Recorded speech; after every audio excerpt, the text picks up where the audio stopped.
Olá, mais uma vez eu peço licença para entrar na sua casa para apresentar esse programa que é feito do seu jeito, do nosso jeito, o programa do jeito do Jonas. Para você entrar em contato conosco pelo e-mail jonasgrebe@ig.com.br, jonasgrebe@ig.com.br, ou no Facebook, que você já está acostumado a entrar, Facebook/Do Jeito do Jonas. Vá à nossa página, você pode assistir esse programa lá. Inclusive, você também pode ver esse programa pelo www.guarutv.com.br. Se você tem um amigo, alguém que queira ver o programa e não tenha a assinatura da TV Itapema, pode ver pelo site www.guarutv.com.br. Você também pode ver na minha página pessoal do Facebook. É só você colocar no ícone de busca Jonas Grebe, que você vai encontrar a minha página. Entre lá, faça seu comentário. Vai ser muito legal, muito gostoso receber você para nós batermos um papo, ok? Quero mandar um beijão para Simone Cosme, para o seu esposo lá, o Carlos Nunes, que tem nos prestigiado bastante, estão assistindo o programa. A Simone está aqui no estúdio e, para me ajudar a fazer esse programa hoje, eu convidei um ex-jogador de futebol que teve aí, como todos os jogadores de futebol, grandes e menores momentos, faz parte da carreira de jogador de futebol, e eu convidei aqui o Adriano Passos, que jogou bastante bola e hoje cuida de um projeto social muito bonito aqui na cidade do Guarujá, onde ele acolhe garotos que querem ser jogador de futebol. Quem que não pensou um dia em ser jogador de futebol? Todo mundo que gosta de bola, que nasce neste Brasil absolutamente tropical, pensa em jogar futebol. Você passa na praia, em todo canto tem lá duas pequenas traves, ou duas traves médias ou grandes, e um monte de gente correndo atrás da bola. É por aí? Adriano Passos, como é que vai? Tudo bem? Tudo bem, obrigado pelo convite para participar do programa. E, no caso, viemos falar sobre o Campeonato Brasileiro e também sobre o nosso projeto que a gente tem aqui idealizado no Guarujá, para falar também um pouco da dificuldade que o atleta enfrenta na carreira, desde pequeno, desde o nascimento do sonho, do interesse dele em querer ser jogador de futebol, por ele ver os destaques, o Neymar, ver jogadores de alto nível, ele tem o interesse, e daí quando desperta o interesse, eles não sabem da dificuldade que enfrentam, das lesões, os problemas externos, o problema interno, problemas familiares, tudo envolvendo para tentar dificultar, porque são poucos que chegam, então nessa dificuldade muitos morrem no caminho. Então, a gente faz esse projeto aqui no Guarujá para tentar diminuir o risco de problemas, para tentar orientar, para tentar... Você falou uma coisa interessante, né? É lógico que planejamento na vida e na carreira de qualquer pessoa é muito importante. Mas fala-se muito em Neymar, que ganha 3 milhões por mês, fala-se muito, sei lá, em Ganso, fala-se muito em Luiz Fabiano, em Rogério Ceni, porque ganha 600, 700, 300 mil por mês, é muito dinheiro e tal. Mas se nós pegarmos todos os jogadores de futebol profissional do Brasil, todos, inclusive somando Luiz Fabiano, Rogério Ceni, se você somar todos e dividir pelo número de jogadores, você tem uma média.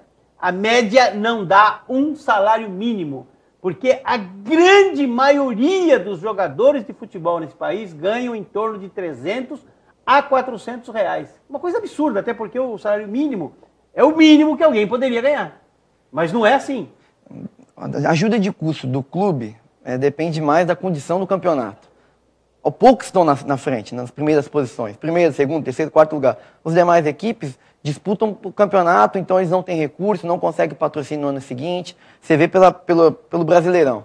O Brasileirão, as 4 primeiras equipes ganham recurso para a Libertadores, ganham cota de televisão maior. Os demais, não.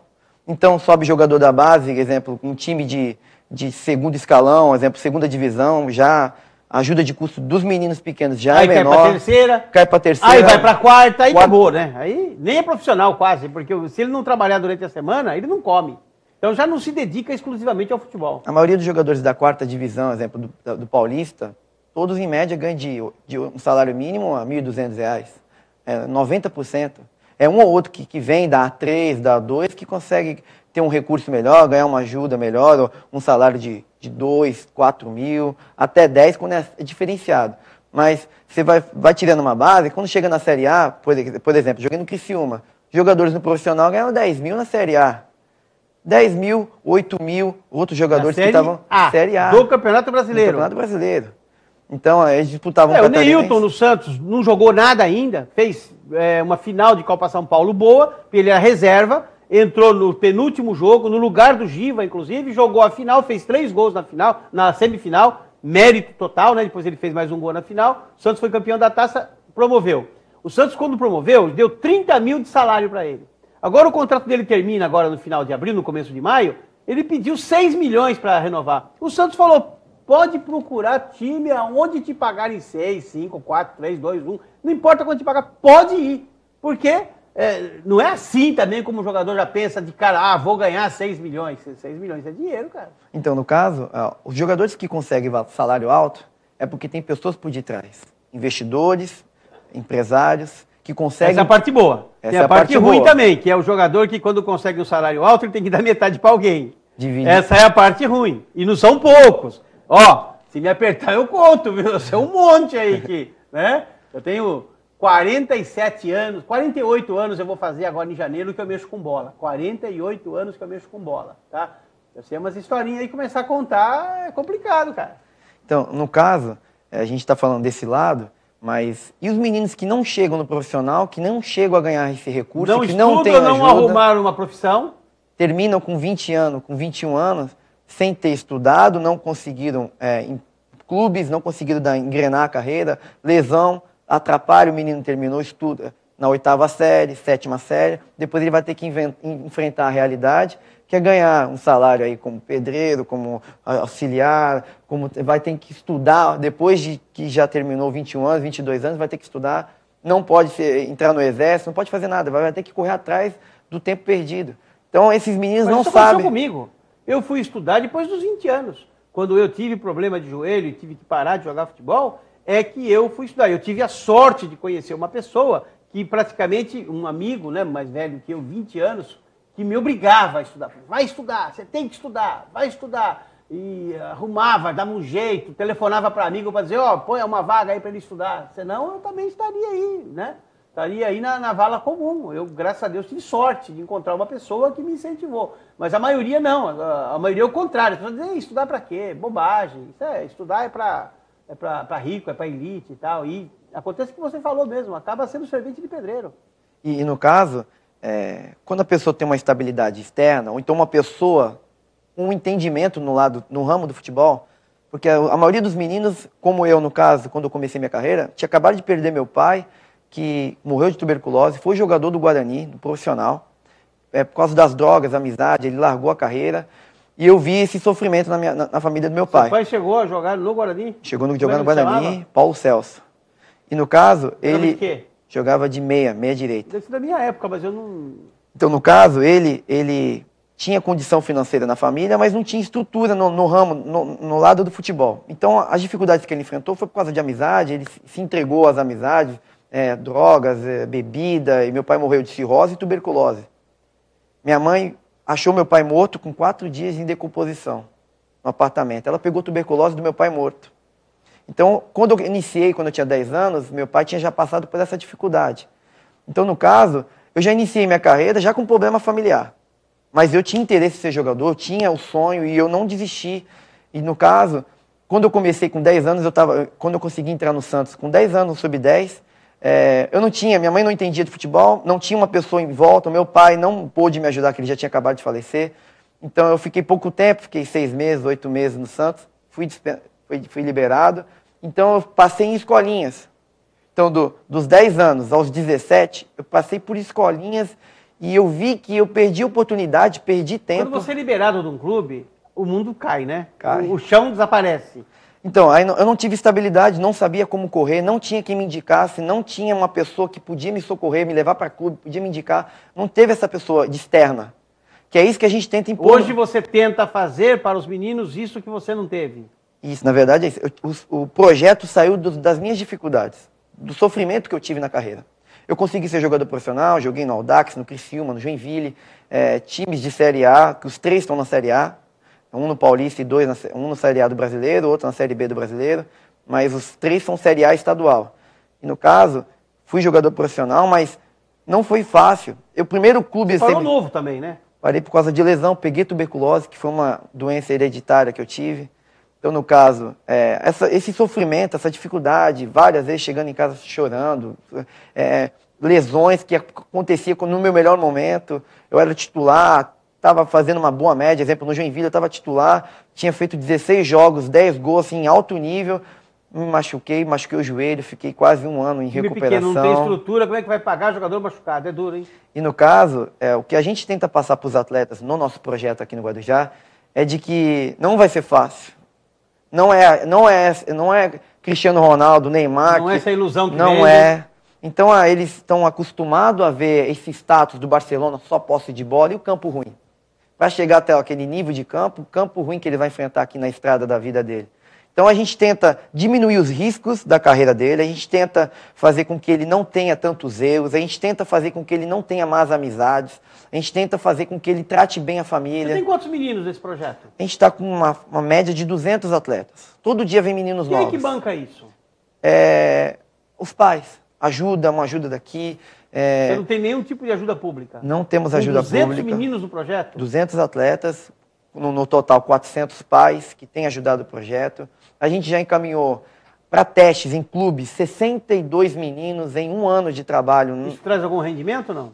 Traz status, traz divulgação, é bom para o nosso trabalho, para divulgação e também futuramente, mas de imediato não traz recursos. E da onde vem esse menino que te procura? A gente corre atrás. Em jogo amistoso a gente vê um moleque que tem potencial só na forma dele bater na bola. Inclusive hoje a gente trouxe um menino aqui que está no Audax, saiu do nosso projeto. A gente tem meninos que estão em clube. O Audax esse ano joga Série A do Paulista. Série A pelo Osasco. Foi com a vendido. Camisa do Osasco, Grêmio Osasco. Mas a estrutura é do Audax, que era do Abílio Diniz, claro, né? Claro. E no caso, esse menino que está aqui conosco no estúdio, Como ele... é que chama? Antônio Carlos. A gente pegou ele numa escolinha aqui na cidade, não teve oportunidade nenhuma, a gente veio, preparou ele tecnicamente para fazer ele evoluir tecnicamente, no controle de bola, na visão de jogo, na posse de bola, no domínio. Então ele evoluiu nesses 8 meses, a gente encaminhou ele para o Audax, foi aprovado, está lá 8 meses. E no caso a gente também tem um menino que... Tá, mas o que eu quero saber é o seguinte, quando você manda um menino desse para o Audax, qual é o proveito que vem para o seu projeto? Existe uma colaboração? Você tem algum tipo de intercâmbio com eles? Uma reciprocidade para que você tenha pelo menos um material mais adequado de trabalho, uma chuteira melhor, uma camisa melhor? É possível isso? Quando o menino atinge 14 anos para cima, o clube já começa a liberar ajudas de custo. Para o menino, mas e para o projeto? O projeto a gente não consegue isso. Então o que a gente consegue é ter contrato com os atletas para que futuramente a gente venha negociar, mas fruto do nosso trabalho. Então a gente está investindo de corpo e alma, de coração no trabalho, sem visar lucro imediato. A gente sabe que no futuro vai vir... É um trabalho social. É um trabalho social que a gente tem feito no Guarujá. Tá legal. Nós vamos fazer um breve intervalo comercial e muito gostoso aqui a nossa conversa, o nosso papo com o Adriano Passos. Do jeito do Jonas. Volta já.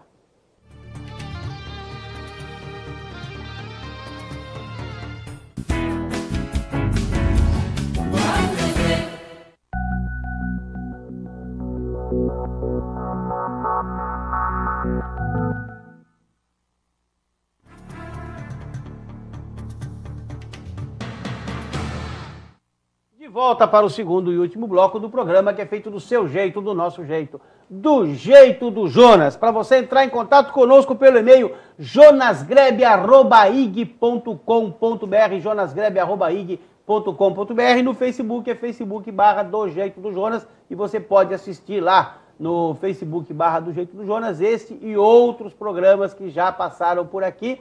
Também na minha página pessoal do Facebook, Jonas Grebe, colocou lá no ícone, vai aparecer, pede lá para ser amigo, nós vamos estar juntos, você vai comentar o nosso programa, vai ser muito legal. Pode também ver esse programa pelo www.guarutv.com.br. Batendo um papo gostoso aqui hoje com o Adriano Passos, que é ex-jogador de futebol e que tem um projeto fantástico de acolhimento de meninos que querem ser jogador de futebol aqui na cidade do Guarujá. Meninas, tem? Não, a gente não trabalha... Não trabalhamos na área feminina porque a gente não tem tanto contato nessa parte. Se a gente trouxer, seria só mais um trabalho social, porque a gente não tem muito conhecimento na área feminina, mas no lado esportivo a gente tem vários contatos, a gente consegue encaminhar o menino para clube, não para peneiras, não é para peneira, a gente consegue indicar o moleque para fazer teste no clube. No caso, igual esse Antônio, foi fazer teste, a gente conseguiu, tem meninos na Portuguesa, tem meninos que saem do Santos, que é dispensado do Santos, vem para o nosso projeto. Até para não perder o elan, para continuar trabalhando. Então, Me diga uma coisa, você tem 200 alunos, você falou para mim. 200 alunos. Quantos cabem lá? No projeto, a gente tem uma média, assim, total, assim, no limite, de 270 atletas. Cabe mais 70. Vou começar a aparecer na televisão, meu amigo, vai fazer uma enxurrada lá. Aonde que é? Na Ponte Preta? É no campo da Ponte Preta, nas Astúrias, num dos melhores campos da Baixada dias? Santista. De terça a sexta-feira. 3 dias? De 4 dias na semana 4 e jogos dias, no final terça, de semana. quarta, quinta e sexta. 4 dias por semana. 4 dias. Final de semana faz o quê? Nada? Faz jogos amistosos. Faz jogos amistosos. Você faz uma seleção? A gente tem a equipe e tem um trabalho de preparação que é remunerado, que é pago, né, mensalmente, mas a gente tem a equipe que é gratuito, que os meninos são bolsistas lá.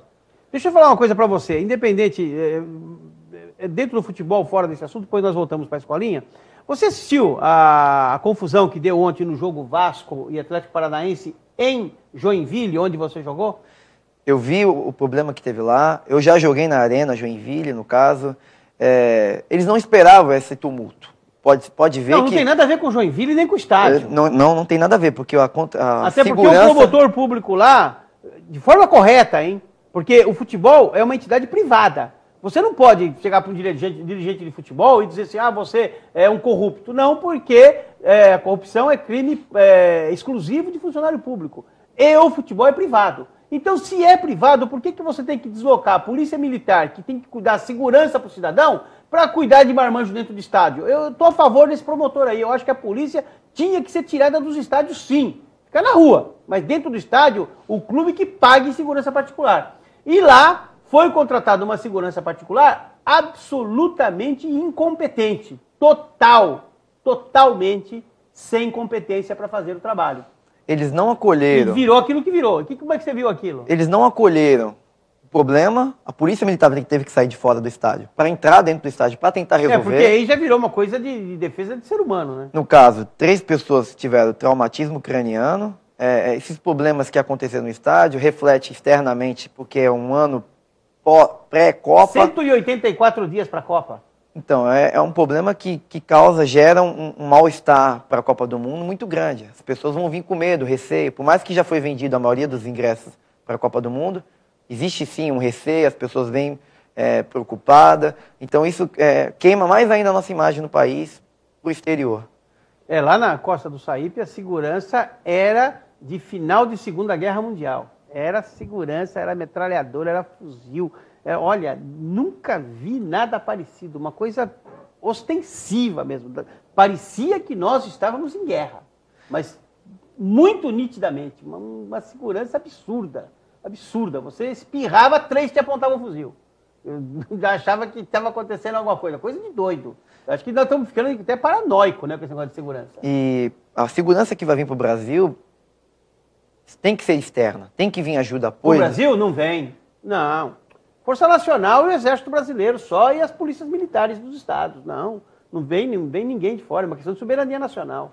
Não vem ninguém de fora. E no caso, eles vão, igual nos jogos que teve agora no ano passado na Confederação, houve uma organização, o Brasil não teve tanta dificuldade. Eles afastaram as manifestações em torno de 600, 700 metros, né, para não atingir os estádios. Provavelmente vai ter manifestação nessa próxima Copa, devem estar se organizando para que haja manifestação, mas eu acho que não vai ter tanta dificuldade. Dentro do assunto, Cruzeiro campeão, foi justo, merecido? Foi justo. Pelo elenco que o Cruzeiro tem, pelo banco de reserva, que comprou Júlio Batista, reserva do Cruzeiro, olha o nível do banco. Júlio Batista, Real Madrid, Sevilha, jogou em times grandes da Europa. O cara vem para ser reserva no Cruzeiro porque o time titular estava acima da média. Era muito forte, né? Mas ali tinha 4 refugos do Santos, hein? 4 que o Santos dispensou. Estavam jogando lá, inclusive Bruno Rodrigo, né? Borges jogando lá. O vice foi o Grêmio, o Atlético Paranaense, Botafogo em quarto. O Santos, o melhor paulista, em 7º lugar com 57 pontos, sem um treinador de ponta, né? Com um menino que foi o primeiro campeonato dele como profissional. Claudinei, o treinador do Santos, é meu vizinho, eu conheço ele assim pessoalmente. Ele mora no Guarujá? Moro em Santos. Você mora em Santos? Eu sou Guarujá, nasci no Guarujá, mas eu moro em Santos. E no caso, o Claudinei fez um bom trabalho pela equipe que ele tem. Eu acho que ele conseguiu organizar taticamente a equipe. Não teve muitos empates. Pelo que ele tinha, pelo potencial do clube que ele tinha, ele fez um bom trabalho. Eu considero ele como um bom trabalho. O Santos acabou fazendo uma boa campanha. Você é palmeirense? Palmeirense. E dos grandes torce para quem? O Palmeiras na segunda divisão. É brincadeira. Só para provocar aqui o Adriano. O palmeirense dos grandes. Né? Agora o Vasco e o Fluminense também foram para a segunda divisão. Vamos voltar para o nosso projeto que interessa nada. O Palmeiras já subiu, já perdeu para o Chapecoense e tal. Vamos voltar para o nosso projeto. Como é que faz para encontrar o projeto? Tem um telefone? A gente tem pelo Facebook, que é o mais prático, que os meninos acessam, é CT Ponte. Ela adiciona lá CT Ponte. CT Ponte. A gente vai lá, a gente aceita o menino. Só CT Ponte? CT Ponte, no Facebook CT Ponte. Eu vou aderir ainda hoje. No CT Ponte, aí lá a gente tem avisos sobre treino, sobre os jogos, a gente divulga tudo que é feito lá, todos os meninos que saem do projeto é divulgado no Face, fora que a gente pode ser encontrado pelo telefone, pelo 988770007. A gente tem esses 200 alunos, mas todo dia tem aparecido meninos novos. A gente tem encaminhado sempre meninos para testes. Mês passado... Estão chegando os seus meninos aí, ó. Eles estão entrando aqui agora? É isso aí, aí tá aí os meninos, aí. A gente, mês passado, indicamos para teste 6 meninos, 3 na Portuguesa Santista, 3 no São Bernardo. E nesse mês agora encaminhamos 2 para o Audax. A gente tem feito isso mensalmente, uma média de 5 por mês. No caso, esse menino aqui... o Antônio Carlos. Levanta a mão, Antônio Carlos. O Antônio Carlos, ele atualmente joga no Audax. O Rebelo, atualmente joga no Audax, já foi jogador do Palmeiras e do Santos. E a mãe preferiu levar ele para o Audax, por escolha própria. Até porque tem estrutura, né? Tem uma estrutura espetacular. O Gabriel, ele tem 10 anos, a gente vê que ele tem potencial. Ele é titular no Sub-13. Quem é o Gabriel? É o Gabriel. Que é o nosso goleiro. E esse menino aqui... já foi indicado, só nessa visita agora, já foi indicado para fazer parte do projeto antes de iniciar o programa. Imagine depois do programa. E o goleiro pega mesmo, não? Titular no meu Sub-13 com 10 anos, ele 10 anos titular no Sub-13? Então ele tá jogando no nível de 3 anos mais velho que ele, tem ido bem. Em todos os jogos que fez, não tomou nenhum gol, invicto no gol. Nosso time está invicto na região. A gente jogou nesses últimos 15 jogos, ganhamos 14 e empatamos uma. Que maravilha, rapaz. Olha, parabéns por esse projeto. Realmente é muito interessante. Como é que faz para achar? Vamos lá, no Facebook? CT Ponte. CT Ponte no Facebook. No Facebook e pelo telefone 9. Aí o menino chega lá, o que acontece? Ele chega lá e fala assim, bota lá no Facebook, eu quero treinar, quero fazer. Aí você diz para ele chegar lá na Ponte Preta, dá o dia, dá o horário, ele chegar lá, o que ele precisa levar e como é que funciona? De imediato ele vai com o uniforme dele normal, leva a chuteira e a gente está cadastrando ele lá de imediato, ele leva o RG, o atestado médico. E a gente tem já observado os meninos que têm chegado e tem moleque no Guarujá e na Baixada Santista com muito potencial. Com certeza, porque tem areia para todo quanto é lado. O camarada passa a vida jogando bola. O molecada aqui faz o quê? Joga bola. Né? O Guarujá é a cidade que mais tem campos de várzea. São 32 campos oficiais de várzea no Guarujá. E todos muito bem preservados. Uns até têm algum pequeno problema, mas a maioria muito bem preservados. Então é um celeiro de craques fantástico, né? Sem contar que o Pelé mora aqui, né? Aí a influência vem total, né? E no caso, assim, a gente lá, a estrutura da Ponte Preta é excelente, nós temos 2 campos e o campo oficial é um gramado completo, muito bonito. Quando o menino chega lá, ele já tem uma diferença, ele vê a estrutura, os vestiários, por causa da organização do presidente do clube, que é o Betinho, que tem ajudado a gente, que tem dado no apoio, como a Simone Cosmo, que tem apoiado também nosso projeto. A gente tem umas pessoas, como o meu tio, que é o Walter Passos, que me ajudou na hora da dificuldade, nos problemas que a gente enfrenta. E é claro que os alunos que têm confiado no nosso projeto, os pais que sempre estão presentes, e no caso, esses meninos que saem do nosso projeto, futuramente, certamente, pela confiança que a gente tem, irá investir no nosso projeto, porque a gente consiga ajudar. Vai, rapaz. Não vai, eu tenho uma experiência nisso, não vão. Quando esses meninos despontam, eles falam assim, não, eu comecei no Santos, eu comecei na Ponte, na Ponte lá de Campinas, eu comecei no Corinthians. O Giovani tomou uma gansada do Ganso, mas nem os 10% do contrato não recebeu. É verdade. Isso é verdade. Infelizmente, olha, Cristo curou 10 leprosos. Só um voltou. Um voltou para agradecer. Aí ele pergunta, cadê os outros 9? Então, se você tem lá 200, se 200 virarem jogador, põe aí 3, 4, vão voltar a falar, professor, obrigado, valeu, legal. Mas a maioria sempre tem vergonha da onde começou, por incrível que pareça, devia ter orgulho. Não, eu comecei lá na escolinha, lá da Ponte Preta, no Guarujá. Mas a maioria, depois que faz o status, começa a dizer, não, eu comecei no Corinthians, imagina.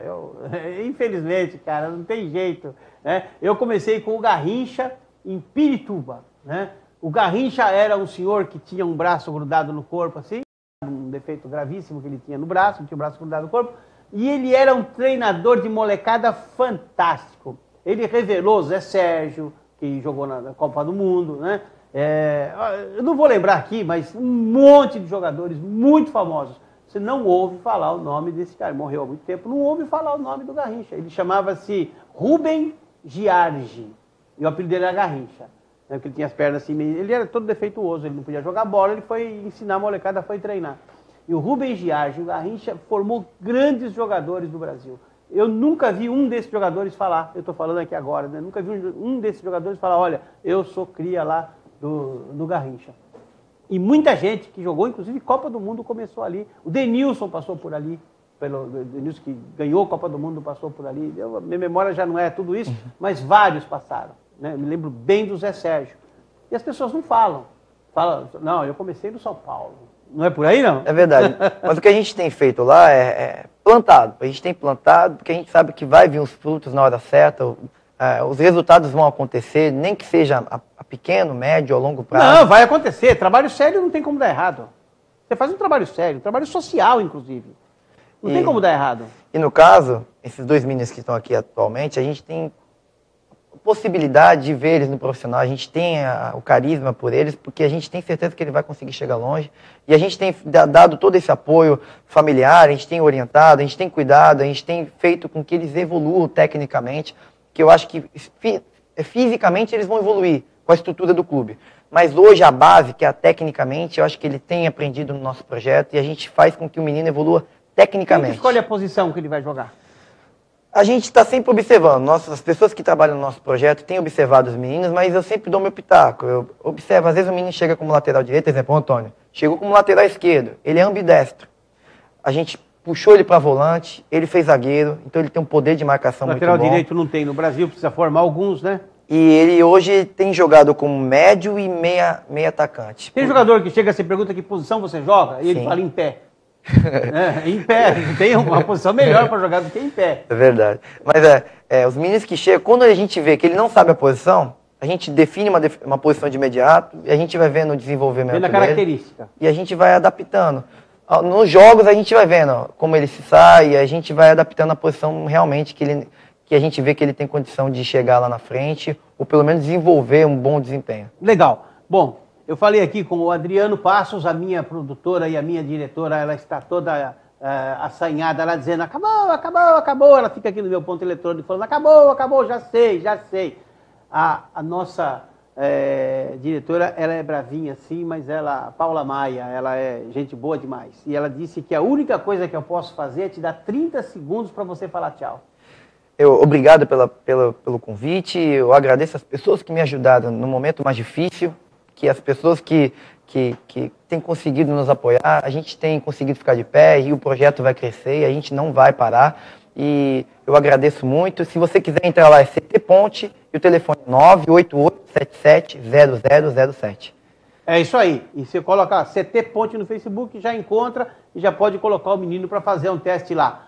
Muito obrigado, Adriano, por você ter vindo. Muito obrigado a essa meninada linda que está aqui atrás. Que Deus abençoe vocês, que vocês tenham uma grande carreira mesmo, porque você precisa tirar essa molecada da rua, tirar esses meninos da criminalidade, tirar esses meninos das drogas, tirar esses meninos das coisas que não prestam e colocar no esporte. O esporte e a educação são os únicos caminhos para você formar um país de verdade. Os exemplos estão aí pelo mundo todo e, infelizmente, não se usa isso num país como o nosso, que é tropical, que tem tempo favorável, que tem praias maravilhosas. Ok? Muito obrigado mesmo. Que Deus te abençoe, te guarde, que faça resplandecer o seu rosto sobre ti e te dê a paz.